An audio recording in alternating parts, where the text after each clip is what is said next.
Oh hey, we're the Misery Machine. Oh hey. I'm Drewby. I am Yergy. And this week we are doing a listener request, which is the Randy Leach case. It's the most frustrating case I think we've done yet. Yeah, I should preface this. There is not a ton of information on this case. There was a lot of shoddy police work done. So there's a lot of loose ends and just random tidbits of evidence and a bunch of theories. So a lot of it is hearsay.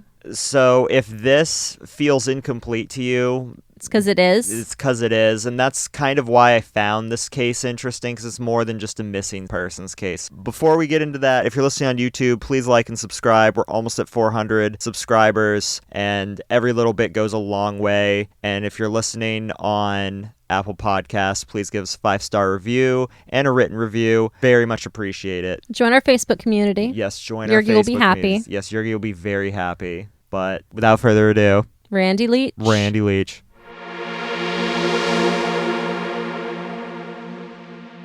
Randy Leach was a senior at Linwood High School in 1988. He left his home at 6:30 p.m. to attend a friend's pre-graduation party in a rural area 5 miles east of his residence on April 15th, 1988. Before arriving at the party, he stopped at Stout's convenience store and purchased some candy, soda, and gas. He then talked to some friends, then went to DeSoto to check on the car he was restoring. So this is in Kansas. This is like pretty small town Kansas, Linwood and DeSoto. As a result of these errands, Randy did not arrive at the party until between 9:30 and 10 p.m. He was driving his mother's gray 4-door 1985 Dodge sedan with the Kansas plate number LVJ8721 and carried about $50 or $60 in cash. Which is quite a bit for the time. Yes, it is quite a bit. There were between 70 and 150 guests at the party, and there was considerable drug and alcohol use by mostly teenaged guests. Witness reported Randy was acting drunk. Allegedly. But it's unclear whether he actually consumed any alcohol, and he told a friend he didn't know what was wrong. Yeah, we'll probably get to this later, but there is many mixed reports on whether Randy was drunk or even had a drink at all. Mm-hmm. He may have left the party between 1:30 and 2 a.m., but some witnesses reported seeing him there as late as 2:15, and no one actually saw him leave. Randy never returned home and has not been heard from since. So Randy was reported missing by his parents on April 16th. He had a 12:30 a.m. curfew at the time he vanished, and he usually did honor that. His parents slept undisturbed through the night and did not realize their son hadn't come home until they woke up at 6 a.m. They first thought he had been in a car accident and called one of his friends, and she said she hadn't heard from him. Randy's parents then contacted the police. Investigators went to the site of the party Randy had attended, but it had already been cleaned up and there was no evidence to be found. Authorities do not believe Randy left of his own accord, since he left behind the 1966 Mustang he was restoring, and his friends and family say he had no plans to leave home. He wasn't sure what he wanted to do after graduating high school, but he was thinking of enrolling in trade school. His father describes him as an entrepreneur and a hard worker. He was an excellent student and enjoyed outdoor pursuits, particularly fishing. Randy's parents still live in his old house, and they're hopeful that someday they will get answers as to what happened to him. The house where the party was held was destroyed by a fire shortly after Randy's disappearance. Rumors circulated that Randy was abducted and killed by a satanic cult that was supposedly active in the Linwood area. Supposedly in a tiny town. I mean, we should note that this is around the time where Satanic Panic was in full force. Mm-hmm. Later in 1988, a man told police that he had been kidnapped by the cult and held in a cave for 2 weeks and had seen a corpse there that might have been Randy's. Police searched the cave and found no indications that a crime had been committed there. They decided that the man had hallucinated the experience while under the influence of drugs. 3 men were arrested in early 1993 on suspicion of Randy's kidnapping and murder, but they were released without charge several days later, and investigators admitted they'd been mistaken about the men's involvement in Randy's case. Some of these men suspected of involvement simply because they listened to heavy metal music. Or played D&D. I can't make this up. A Dungeons & Dragons book was confiscated and admitted into police evidence as some sort of like clue to Randy's murder. I'm not Right. making this up. There was a different time, not even 30 years ago. Yeah, D&D books was probably the Dungeon Master's Guide, as well Yeah, as probably a was. couple of like janky knives. Yeah, they did. Oh, they took knives too. Like nobody in that neck of the woods carried knives. They were I'm sure asking everybody people did. if they had like satanic cloaks. Yes, used they to did. play D&D. They would ask every individual they interrogated if they believed in God or if they were familiar with Anton LaVey or if they've read the Satanic Bible, which I haven't read it all, but I've read parts of it, and it's kind of hilarious. Yeah, it just talks about being selfish. Yeah, really It's just really all being it is. selfish, and there was these stupid incantations. My rod is a thrust, my loins are a flame. Those are the ones I remember. Oh my. Yes. That's spicy. It sounds like a sooty boy wants to come in. You should let him in real quickly. All right, so I'm going to let him in. Okay, so we tried to let Chiton in, and he ran in, but then he ran out. His loins were only momentarily aflame for you. Momentarily. An adult acquaintance of Randy's, who was one of the last people to see him alive, found a severed foot on the banks of the Kansas River in March 1989. The foot was not Randy's. Randy's parents say the man drove past their house going only about 10 miles per hour in a 55 mile per hour zone on the morning they discovered Randy's disappearance. Then whose foot is it? Yeah, I know, right? Why did anybody run DNA? I know they had DNA then. I mean, whose foot? Like, I do know from the foots that keep washing up in Washington that they found they're just the feet of people that have drowned in the ocean, because when you're submerged in water, the first things to go are your hands and feet. Yeah. They just fall off. So they find a lot of shoes washed up on shore with like skeletal foot still inside. Ugh. But yeah, you would think, especially by today, they're able to take the DNA evidence they have on file and just run it through some 23andMe and see who it comes up with. But maybe they found out. I don't know, but I couldn't find anything about it. This individual has since died, and it's not known if he had anything to do with Randy's disappearance. A few other people who attended that party that night are now also deceased. Go figure. Some reports state that Randy left the party at 6:30 p.m. In fact, that was when he left home to go to the party. He was legally declared dead in 2001. In 2006, his disappearance received additional publicity when a University of Kansas graduate student wrote a play about his case entitled Leaves of Words. It was performed in Lawrence, Kansas, and to this day, Randy's case remains unsolved. And if I remember correctly from the interview with the parents, they totally approved of the play. I believe the graduate asked their permission and they gave it, and they were there on opening night. But yeah, so this has been just a weird case, and listening to it, you kind of walk away with, I don't get it, or I don't completely understand, and that's the point. Right. Like, I wanted to do this case a couple weeks ago. We had a listener suggest this. Yes. And thank you to Amir in the Facebook group. Yes. However, every time, like, what I usually like to do is get an outline together and then listen to different podcasts do it, or YouTube videos, to get different sources. Just so I have a little bit of this and that. It usually soaks in better when I'm listening to something. However, I was left every single time when I was getting ready to do this being like, what the fuck? The information is incomplete. We don't have enough here to report on. But that in itself is something to talk about. And the reason why you keep coming to this conclusion when you listen to stuff like this is because the police have done nothing. A horrendous job with this case. Like, I have not seen a more prime example of just sweeping something under the rug. I have. So this rings crazily true to the Kim Moreau case here in Maine. The Vanish does a really, really good job of this. Drewby and I listened to it earlier today, but they also covered Kim Moreau's case. And it just seems like small town police in the 80s just didn't want to handle missing teenagers. Yeah. They really did not.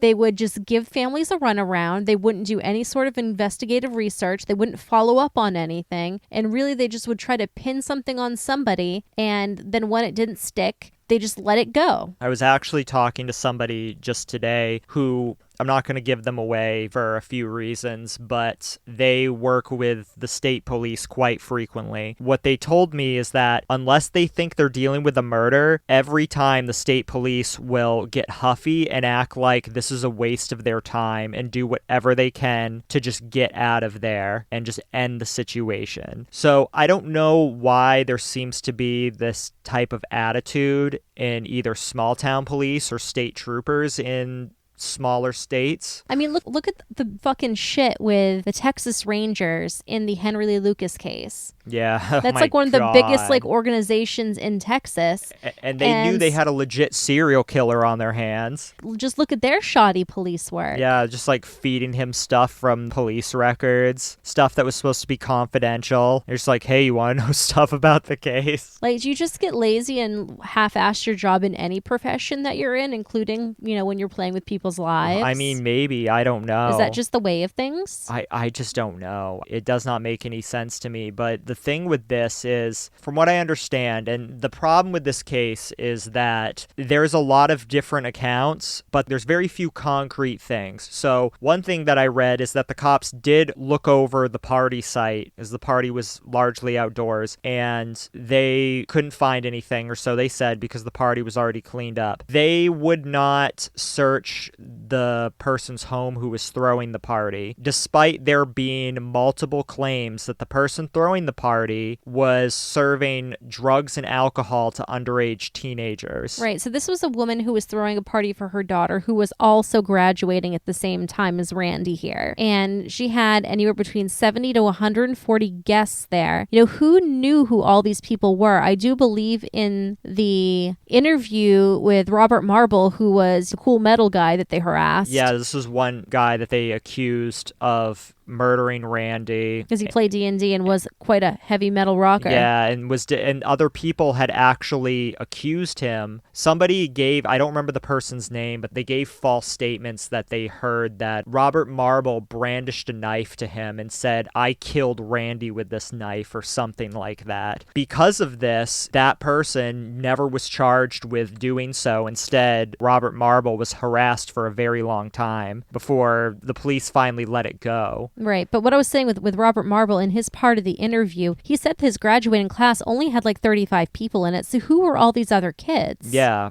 from neighboring towns, Neighboring towns or something like that. So they have it there. There's a small town. I think the police would get called. Nobody did anything with it. So that just stinks of a cover-up to me. Yeah, I mean, you don't know how many adults were there. That's something that's not said very much. Right. And the people they interviewed from the party just all gave different accounts of what happened. They said, "Oh yeah, Randy was drunk," and then other people said, I didn't even see Randy with a drink in his hand. Some people were saying he was so drunk he kept almost stumbling into the fire. Yeah, but other people said that Randy didn't drink anything at all. So it was just kind of crazy. And then somebody said they heard Randy exclaim at the party, "I won't be sacrificed to the cult," which is quite a weird thing to exclaim during a party. I'm just visualizing it. It just seems so silly to me. Yeah. Like this big, beefy dude yelling that. There's just so much shoddy shit here, and the parents believe that the woman who threw the party knows something, but she won't let anyone come on her property, and she won't talk about it. Mind you, also, I'm gonna mom shame here for a little bit too. This woman had 4 other children and was pregnant and still throwing this party because they were trying to get her to do a lie detector test, and the local police would not have her do it because she was pregnant and they didn't want to upset her. Because a lie detector test can make you miscarry. Yeah, didn't want to upset her. These small town police, they just piss me off. Yeah. They really, really do, because you see them sweeping missing person cases under the rugs, usually with teenagers. They think they just run away, or you run into this whole satanic panic bullshit, which I grew up with that bullshit happening to me during Columbine. Me as well. My freshman year was ruined because of shit like that. And you had the West Memphis 3. Same bullshit. Give the short and sweet on the West Memphis 3 for the listeners, for those that don't know. All right, so the very base level, they were 3 teenagers from West Memphis, Arkansas, who were wrongfully imprisoned for a number of years. I'd say close to 20-ish years. It was quite a long time for the murder of 3 young boys that they didn't commit, and basically was all based in Satanic Panic and very small town mindsets and shitty police work. Yeah, there was ultimately no evidence from what I understand. I haven't looked in the case in a while, and this was the quintessential Satanic Panic case where people were wrongly convicted. So it kind of ties in here, and where I kind of look at the shoddy police work and where they were just trying to close the case, be like, oh, let's find some heavy metal guys to look into it.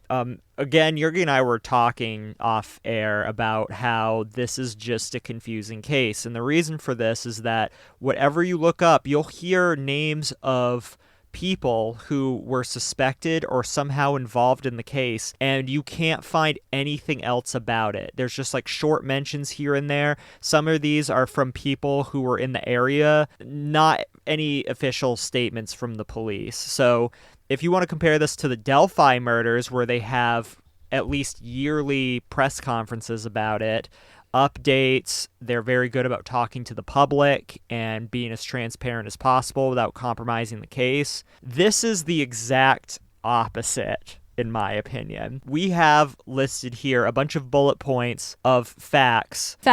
Like facts, quotes. Let's call them oddities, if you will, and bizarre coincidences surrounding the Randy Leach case. I found a couple of these summarized online. They were kind of difficult to find. I may be repeating some of these. Apologies if we do that. So, the rumors of satanic activity in southern Leavenworth County already were circulating among locals before Randy's disappearance. Word that the party site had quickly been cleaned fueled rumors, including speculation that Randy had been slaughtered there by devil worshippers, and that the party itself was just one giant gathering of the cult. Is quite ridiculous. But this was a theory for a little bit. And that house, Annie Erwin's house, who threw the party, it burned to the ground not that long after Randy disappeared, according to the Leavenworth County Sheriff Herb Nye. And I say not that long after in quotes because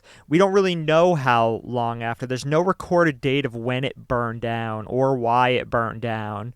Nobody's brought to justice for it. There was no cause of arson or anything like that. Just it was burned down. So in 1988, a man told police he had been abducted by Satanists and held captive for 2 weeks in a cave not far from Linwood. The man said his abductors threatened to cut off his left arm and then showed him the corpse of a man hanging in the cave. The corpse perhaps was Randy. Police searched the cave, but no bodies were found. They concluded the man was a drug user who hallucinated the experience. The cave has since been bulldozed at the entrances. Yes, a funny thing about this, after this had come out, allegedly, they did not let the public near that cave until it was bulldozed. Basically, the police taped it off, claimed there was nothing in there, but then decided it was worth bulldozing.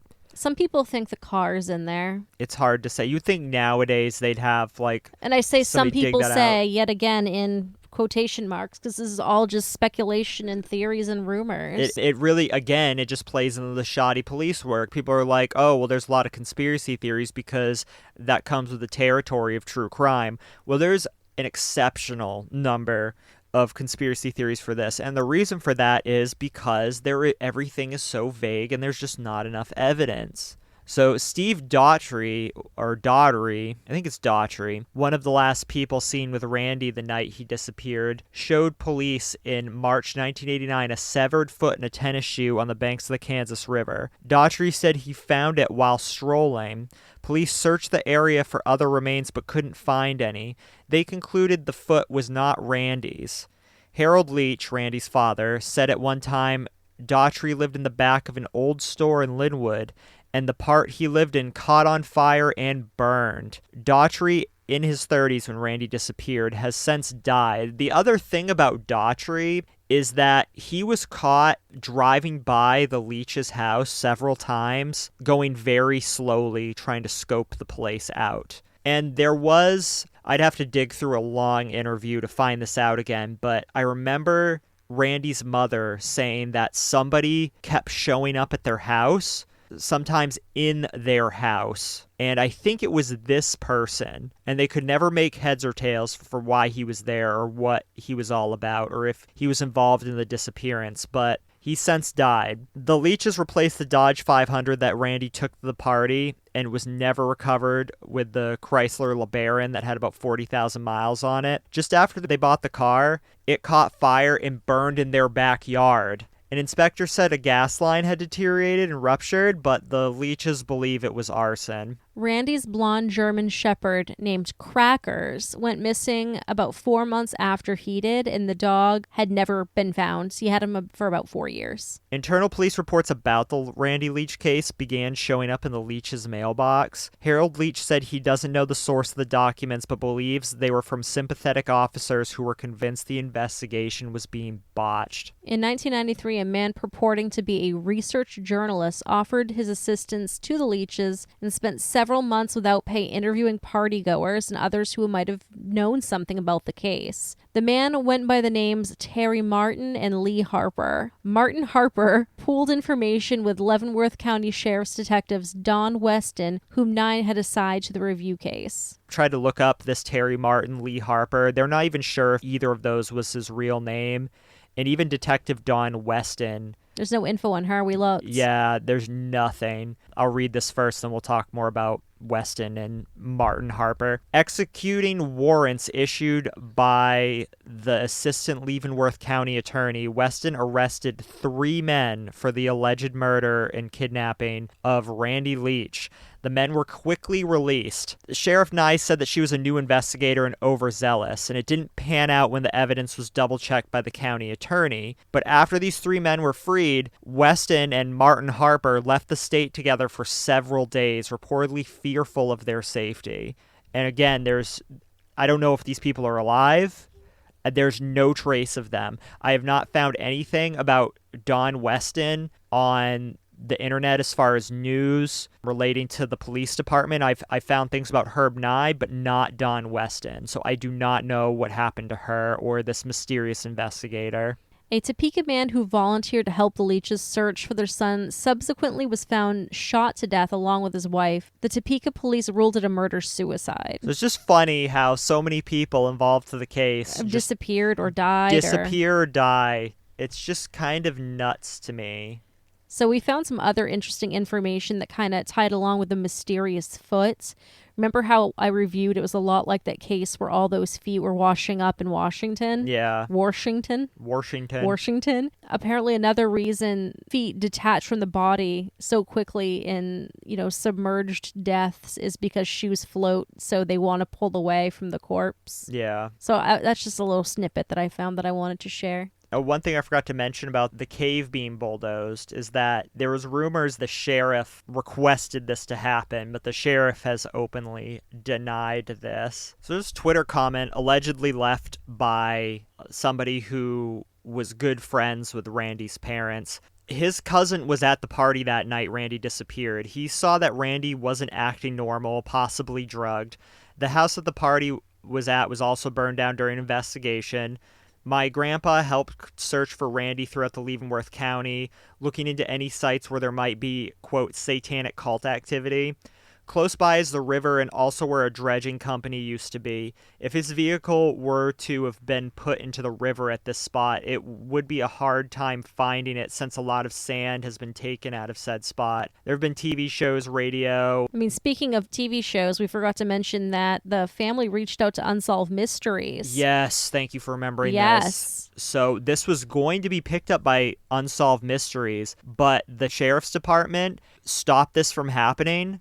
Because when they caught wind of that, they reached out to Unsolved Mysteries and said that they had strong proof that Randy was living in Los Angeles. Right? Was it Los Angeles? Yeah, they pulled out a National Geographic magazine with a person in the background that supposedly was Randy. Yeah, so they basically at that point Unsolved Mysteries dropped it, not wanting to cover it. And people guess that the sheriff's department just didn't want all this heat on them from a national perspective. And I just stop and think, if this case did go national, would we be sitting here right now talking about how they found Randy? It's interesting to me that they wouldn't pick it up, because Unsolved Mysteries has picked up other cases that were very strange. Yeah. They picked up one that was out of Maine in the 80s, where this woman had abandoned her car over at a diner in Brunswick. I believe it was actually a Howard Johnson at the time. They did this whole big thing, and then there was an update later where they thought it was a kidnapping or some sort of abduction or something or other.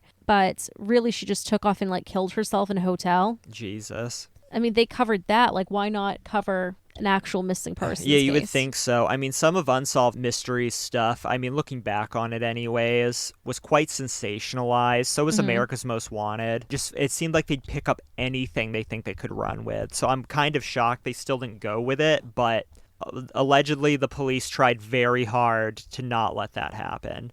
And apart from everything we listed, there's other theories that I've seen in comment sections that Randy was abducted by UFOs or he was human trafficked despite being a huge male, which is not the type of people who get human trafficked, as well as a part of the country where human trafficking doesn't take place. It usually takes place in the Four Corners. I'm sorry, I should say the Four Corners of the continental U.S., not the location, the Four Corners in the Colorado, New Mexico, Wyoming, Arizona area. I'm sure some trafficking happens there too. But anyway. Maybe. But yeah, you never know. But really, it's just pure speculation at this point. Do you think that the cops had something to do with his disappearance? Did they just want to get this covered up quickly and closed? That way they didn't look incompetent. I don't know. It seems like the most convenient thing and probably the most likely thing is that he drove his car off somewhere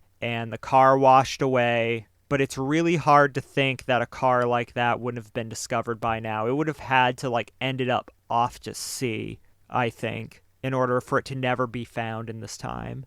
I know, and with it being in Kansas, it's not going to end up off to sea. Right, so just how can it not be discovered? So there was that Google Maps thing that I showed you where that person had found that car that had been submerged in somebody's backyard pond for 20 years with the body still inside of it. Yeah, and it's just kind of crazy because you see how close it was to his backyard and right by the shore too. Like, how do you not walk out back and just see that? I just find that so strange. I don't understand how you don't see disturbed soil. Like if someone's driving drunk, which I think it was a drunk driving situation. That's what they ended up concluding it to be. Like, how do you not know that happens? And I think that what I read quickly was that the person's last known whereabouts is he was heading out to a bar or something. Yeah. So they assumed he was driving home drunk and just crashed and drowned.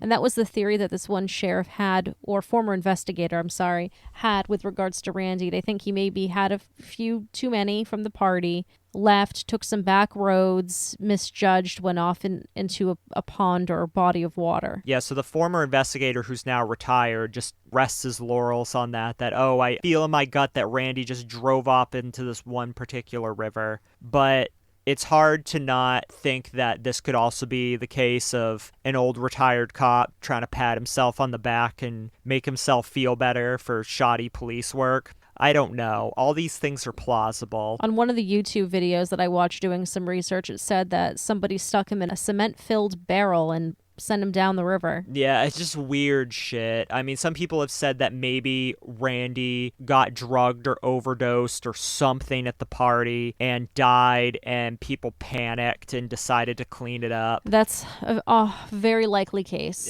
For small town, nowhere, people tend to mind their business in small town places because, again, it's none of my business, and they just worry about their own. This is just how things are.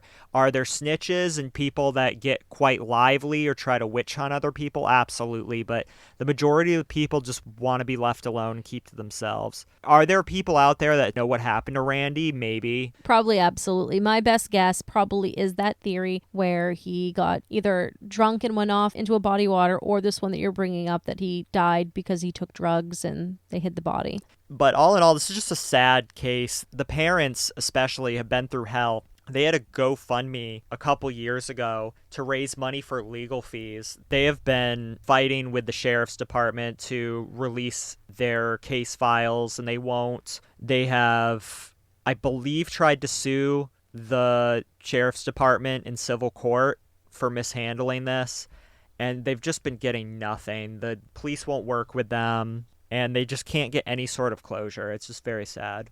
So yeah, that's all we have for this case. Shout out to our patrons, Yes. Eddie, Rowan, Marky, and Holly. Yes, we love We you. love you so much. And if you want to be one of our patrons, you can go to patreon.com/themiserymachine, where you can get secret episodes and you get postcards from us. Yes, we which is might be actually doing coming up soon. Yeah, we're going to be doing the new postcards soon, and we might be doing a secret episode today. Yes. And we tend to post secret episodes pretty frequently, so you get your money's worth. Think Patreon's too problematic? No problem. You can also go to paypal.me/themiserymachine, make a donation, and we'll hook you up. You also get access to our Discord, which is full of pretty great people, I have to say. If you are listening on YouTube, please like and subscribe. We are almost at 400 subscribers. This is growing somewhat quickly compared to before. Need to get to 1,000. Yes, need to get to 1,000, but I'll take any 100 increments right now. I'm just kind of enjoying the ride. Yeah. We need to enjoy the ride for a little while because we still haven't gotten a camera yet, and I feel like at 1,000 we're going to have to start making videos. Yeah, or else we're probably not going to get monetized, or so I've heard from other people. But yeah, at that point, oh boy, we need to raise money for a camera. So yeah, if you want us to start making videos, patreon.com/themiserymachine or PayPal. If you're listening on Apple Podcasts, please leave us a 5-star review and a written review. It really helps us with the algorithm. All right, you got anything else? I do not. All right, well, Santa Claus is the ultimate bear daddy. And until next time, bye. Bye, love you. Civilization 6 is free on the Epic Games Store until Thursday. Get that shit. Okay, bye.